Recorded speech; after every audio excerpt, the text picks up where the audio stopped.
जय जगन्नाथ बंधुगण आज आम जानिबा 14 फेब्रुआरी 2025 शुक्रवार दिन द्वादश राशि राशिफल विषय। एही दैनिक राशिफल चंद्रंको गोचर गणना को नहीं आधारित एवं चंद्रंको गोचर गणना आम जीवन रे बहुत प्रभाव पकई थाए। तो आसंतु सर्वप्रथमे जानिबा आजिर तिथि और राशि नक्षत्र विषय।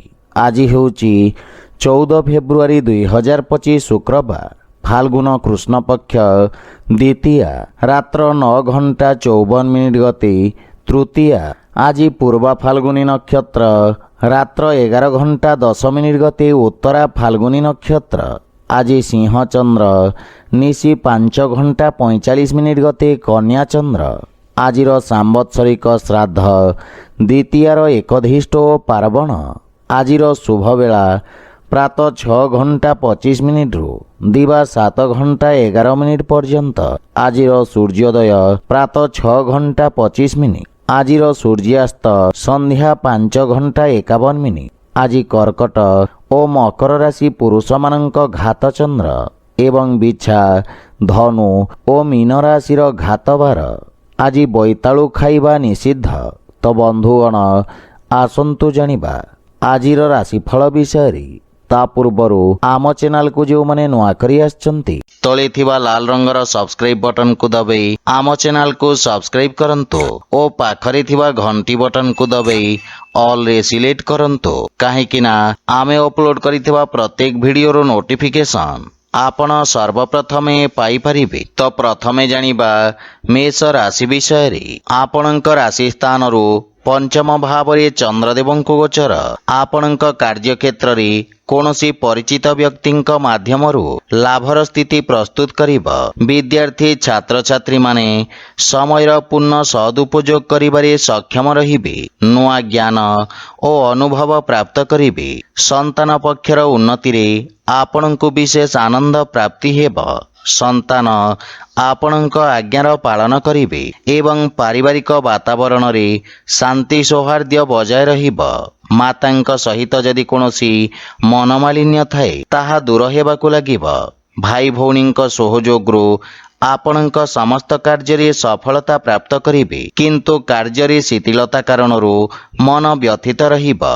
आर्थिक स्थिति सामान्य रहिबा एवं अनावश्यक अर्थ देवा नेबारे आपण विशेष सावधान रुहंतो। मानसिक चिंतारू आपणको दूरे रहिबा उचित। स्वास्थ्य अवस्था उत्तम अनुकूल रहिबा। आज आपण गायत्री मंत्रर जप करंतो शुभ फल पाइबे। वृष राशि आपणक राशिरु चतुर्थ भाव रे चंद्रदेवंको गोचर कारणरु आपणक पई एही समय रे किछि मानसिक अशांति लागि रहिबा। आपण निज व्यापार तथा व्यावसायिक पक्षर भविष्यत को नहीं किछि चिंतित रहिबे। व्यवसाय रे किछि आर्थिक क्षतिर संभावना रहिछि एवं मानसिक चिंता आपणक बाणी रे कठोरतार भाव आनिबा जहा आपणक व्यावसायिक क्षेत्र पई हानिकारक साब्यस्त हेबा। सहकर्मींक सहित निज व्यवहार विषय ध्यान रखंतो अन्यथा आपणक व्यक्तित्व रे हानि घटिबा। पारिवारिक सुख रे हानि घटिबा। सेथिपई शांत मन रे कथावार्ता करी समस्यार समाधान करिवार प्रयास करंतो। जीवन साथींक सहित संपर्क रे प्रगाढ़ता आसीबा एवं प्रेम जीवन रे मध्य मधुरतार भाव रहिबा। आर्थिक स्थिति सामान्य रहिबा। सेथिपई अनावश्यक खर्च रे नियंत्रण बजाय रखंतो। मानसिक चिंता आपणक निर्णय नेवा क्षमता को प्रभावित करिबा। आज आपण गोमाता को खाइबा को दियंतो शुभ फल पाइबे। मिथुन राशि आपणक तृतीय भाव रे चंद्रदेवंको गोचर। कार्यक्षेत्र रे सकारात्मक परिवर्तन हेबारु आपणक मन रे प्रसन्नता रहिबा।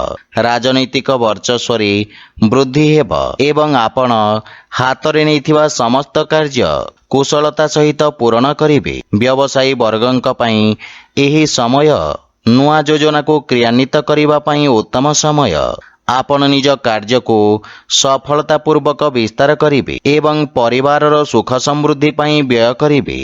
जीवन साथींक पूर्ण सहयोग प्राप्ति हेबा। विदेशरू किछि शुभ समाचार मिलिबारु मन प्रसन्न रहिबा। बड़ भाई भौणींक विशेष सहयोग ଆପଣଙ୍କ ଉନ୍ନତିର କାରଣ ହେବ। କିନ୍ତୁ ପିତାଙ୍କ ସ୍ୱାସ୍ଥ୍ୟାବସ୍ଥାର ବିଷୟ ଧ୍ୟାନ ରଖନ୍ତୁ। ଆର୍ଥିକ ସ୍ଥିତି କ୍ଷେତ୍ରରେ ଉନ୍ନତି ହେବ, କିନ୍ତୁ ପାରିବାରିକ ଖର୍ଚ୍ଚରେ ବୃଦ୍ଧି ମାନସିକ ଚିନ୍ତିତ କରିବ, କିନ୍ତୁ ସ୍ୱାସ୍ଥ୍ୟାବସ୍ଥାରେ ସୁଧାର ହେବ।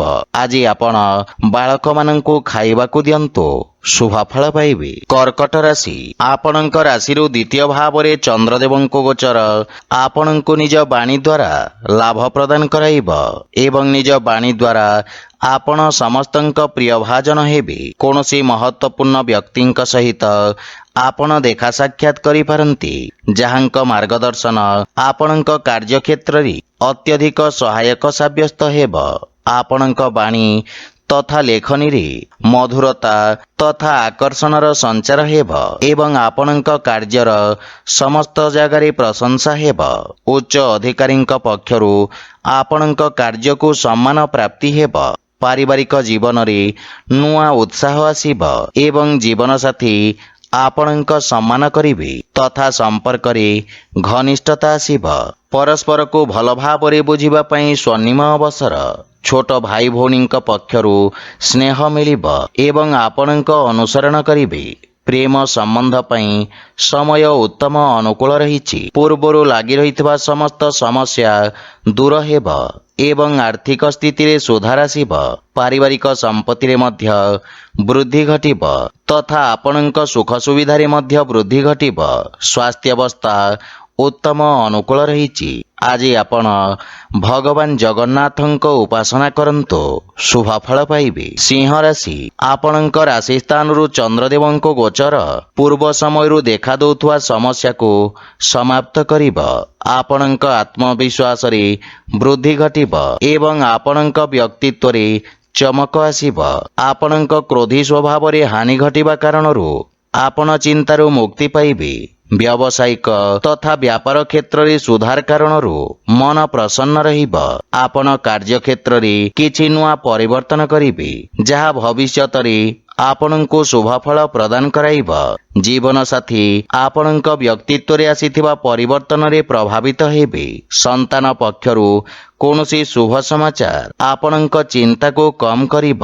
ପିତାଙ୍କ ସହଯୋଗରୁ ଆପଣଙ୍କ ଅଟକି ରହିଥିବା କାର୍ଯ୍ୟରେ ଗତି ଆସିବ, କିନ୍ତୁ ପରିବାରର ବୃଦ୍ଧ ବ୍ୟକ୍ତିଙ୍କ ସ୍ୱାସ୍ଥ୍ୟାବସ୍ଥାର ବିଷୟ ଧ୍ୟାନ ରଖନ୍ତୁ। ଯେକୌଣସି ନିବେଶ ପିତାଙ୍କ ପରାମର୍ଶରେ କରନ୍ତୁ, ଶୁଭଫଳ ପାଇବେ। ପରିବାରର ଅନାବଶ୍ୟକ ଖର୍ଚ୍ଚରେ ନିୟନ୍ତ୍ରଣ ଲାଗି ରହିବ, କିନ୍ତୁ ଦିନଚର୍ଯ୍ୟା ପ୍ରଭାବିତ ହେବା କାରଣରୁ କାର୍ଯ୍ୟରେ ଅବରୋଧର ସମ୍ଭାବନା ରହିଛି। ସ୍ୱାସ୍ଥ୍ୟ ପ୍ରତି ସଚେତ ରୁହନ୍ତୁ। ଆଜି ଆପଣ ଅସହାୟ ବ୍ୟକ୍ତିଙ୍କୁ ସାହାଯ୍ୟ କରନ୍ତୁ, ଶୁଭଫଳ ପାଇବେ। କନ୍ୟା ରାଶି, ଆପଣଙ୍କ ଦ୍ୱାଦଶ ଭାବରେ ଚନ୍ଦ୍ରଦେବଙ୍କ ଗୋଚର ବ୍ୟବସାୟରେ କିଛି କ୍ଷତିର ଯୋଗ ଉତ୍ପନ୍ନ କରିବ। କାର୍ଯ୍ୟକ୍ଷେତ୍ରରେ କିଛି ଅପ୍ରିୟ ସ୍ଥିତି ଉତ୍ପନ୍ନ ହେବାର ସମ୍ଭାବନା ରହିଛି ଏବଂ ଏହି ସମୟ ଆପଣଙ୍କୁ ଲମ୍ବିତ କାର୍ଯ୍ୟକୁ ପୂରଣ କରିବାର ଅବସର ପ୍ରଦାନ କରିବ। କୌଣସି ନୂଆ କାର୍ଯ୍ୟକୁ ହାତରେ ନିଅନ୍ତୁ ନାହିଁ ଏବଂ ଅସୁରକ୍ଷିତ କାର୍ଯ୍ୟରେ କ୍ଷତିର ସମ୍ଭାବନା ରହିଛି। ବିଶେଷ ରୂପରେ ସେୟାର ମାର୍କେଟ ତଥା ନୂଆ ନିବେଶରୁ ଆପଣ ଦୂରେଇ ରୁହନ୍ତୁ। ରୋଜଗାର କ୍ଷେତ୍ରରେ କୌଣସି ପରିବର୍ତ୍ତନ ପାଇଁ ସମୟ ଶୁଭ ନୁହେଁ। ପାରିବାରିକ ସ୍ଥିତି ମଧ୍ୟ ସାମାନ୍ୟ ଚିନ୍ତାଜନକ ରହିବ। ବିଶେଷ ରୂପରେ କୌଣସି ଅନାବଶ୍ୟକ ଖର୍ଚ୍ଚରେ ସାବଧାନ ରୁହନ୍ତୁ ଏବଂ କୌଣସି ପ୍ରକାର ଆର୍ଥିକ ଋଣ ଦେବା ନେବାରୁ ମଧ୍ୟ ଦୂରେଇ ରୁହନ୍ତୁ, ଅନ୍ୟଥା କ୍ଷତିର ସାମ୍ନା କରିବାକୁ ପଡ଼ିବ। ଆର୍ଥିକ ସ୍ଥିତି ସଂଘର୍ଷପୂର୍ଣ୍ଣ ରହିବ। କୌଣସି ପ୍ରକାର ସମ୍ପତ୍ତି କ୍ରୟ ବିକ୍ରୟରୁ ଆପଣ ଦୂରେଇ ରୁହନ୍ତୁ।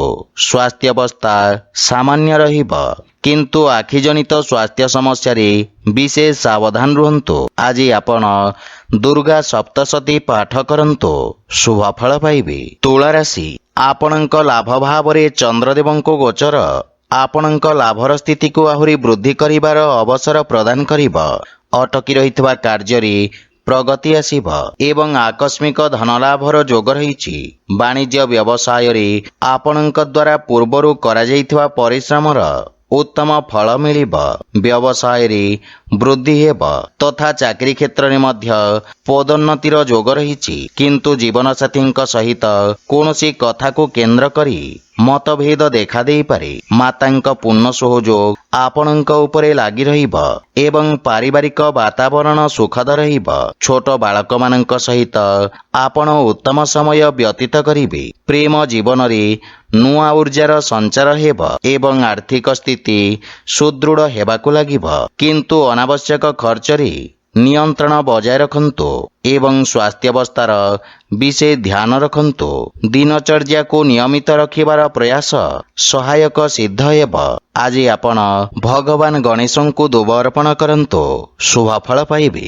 ବିଛାରାଶି, ଆପଣଙ୍କ ଦଶମ ଭାବରେ ଚନ୍ଦ୍ରଦେବଙ୍କ ଗୋଚର କାରଣରୁ କାର୍ଯ୍ୟକ୍ଷେତ୍ରରେ ନୂଆ ଯୋଜନାରେ ପ୍ରଗତି ହେବ।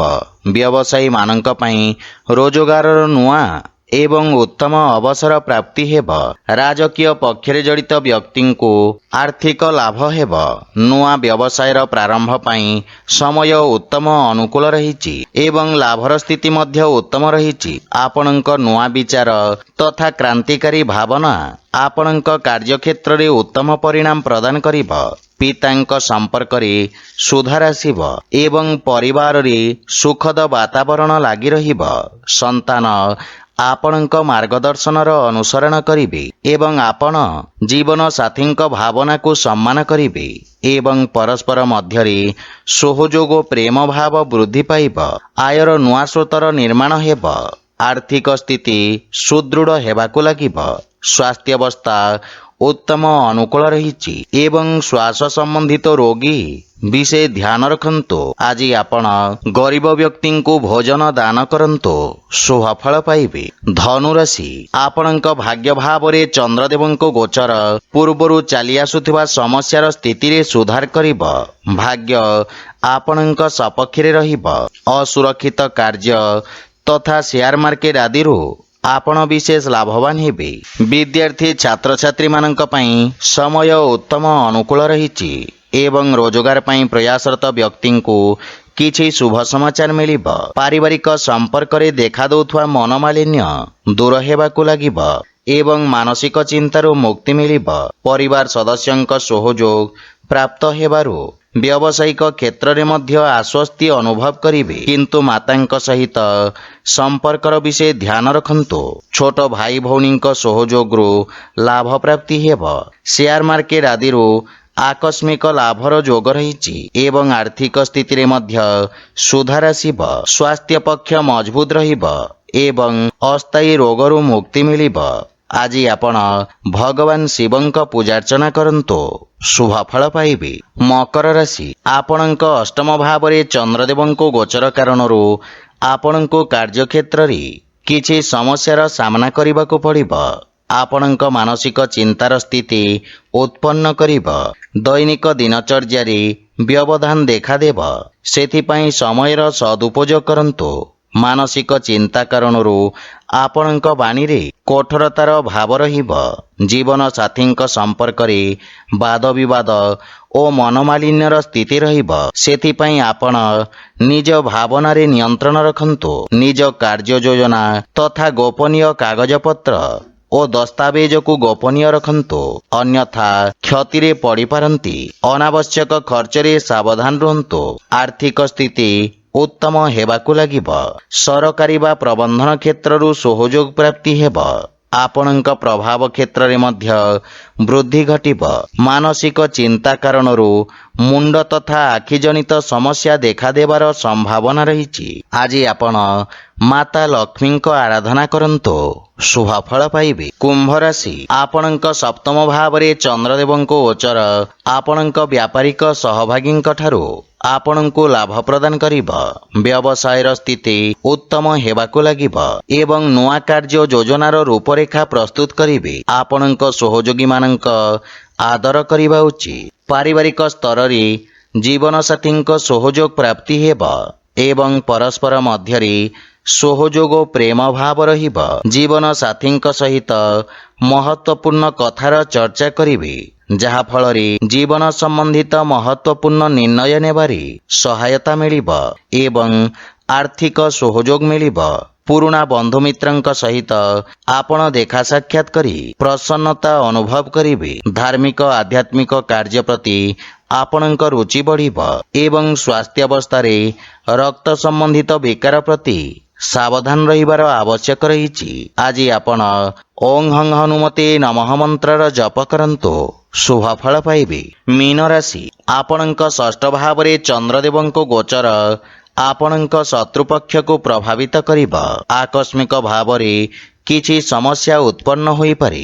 ବିରୋଧୀ ଓ ଶତ୍ରୁମାନେ ହଇରାଣ କରିବାର ପ୍ରୟାସ କରିବେ, କିନ୍ତୁ ଆପଣ ନିଜ ବୁଦ୍ଧିବଳ ଓ ଚତୁରତାରେ ସମସ୍ତ ସମସ୍ୟାର ସମାଧାନ କରିବାରେ ସଫଳ ହେବେ। ପରିବାରରେ ବିଶେଷ କରି ମାତାଙ୍କ ସ୍ୱାସ୍ଥ୍ୟ ପ୍ରତି ସାବଧାନ ରହିବା ଉଚିତ। ଜୀବନସାଥୀଙ୍କ ସହିତ ସମ୍ପର୍କରେ ପ୍ରଗାଢ଼ତା ଆସିବ ଏବଂ ପରସ୍ପର ମଧ୍ୟରେ ଥିବା ଭୁଲ ବୁଝାମଣା ଦୂର ହେବ। ପ୍ରେମ ଜୀବନରେ ଏକ ନୂଆ ପ୍ରାରମ୍ଭ କରିବେ ତଥା ସମ୍ପର୍କରେ ଘନିଷ୍ଠତା ଆସିବ। କୌଣସି ପ୍ରକାର ନୂଆ କାର୍ଯ୍ୟର ପ୍ରାରମ୍ଭ ମାତା ପିତାଙ୍କ ଆଶୀର୍ବାଦ ନେଇକି କରନ୍ତୁ, ଶୁଭ ଫଳ ପାଇବେ। ଆର୍ଥିକ ସ୍ଥିତି ମଜବୁତ ହେବାକୁ ଲାଗିବ ଏବଂ ଆଂଶିକ ଲାଭ ମଧ୍ୟ ପାଇପାରିବେ। ସହଯୋଗୀଙ୍କ ସମର୍ଥନ ଦ୍ୱାରା ନିଜ ଲକ୍ଷ୍ୟକୁ ହାସଲ କରିବେ, କିନ୍ତୁ ପେଟ ସମ୍ବନ୍ଧିତ ସ୍ୱାସ୍ଥ୍ୟ ସମସ୍ୟାର ବିଶେଷ ଧ୍ୟାନ ରଖନ୍ତୁ। ଆଜି ଆପଣ ଅସହାୟ ଗରିବ ବ୍ୟକ୍ତିଙ୍କ ସାହାଯ୍ୟ କରନ୍ତୁ, ଶୁଭ ଫଳ ପାଇବେ। ତ ବନ୍ଧୁଗଣ, ଏହା ଥିଲା ଆଜିର ରାଶିଫଳ ବିଷୟରେ। ଯଦି ଭିଡ଼ିଓଟି ଆପଣମାନଙ୍କୁ ଭଲ ଲାଗିଥାଏ, ଲାଇକ୍, ସେୟାର ଓ କମେଣ୍ଟ କରି ଜଣାନ୍ତୁ ଏବଂ ଆମ ଚ୍ୟାନେଲକୁ ସବସ୍କ୍ରାଇବ୍ କରନ୍ତୁ। ଜୟ ଜଗନ୍ନାଥ।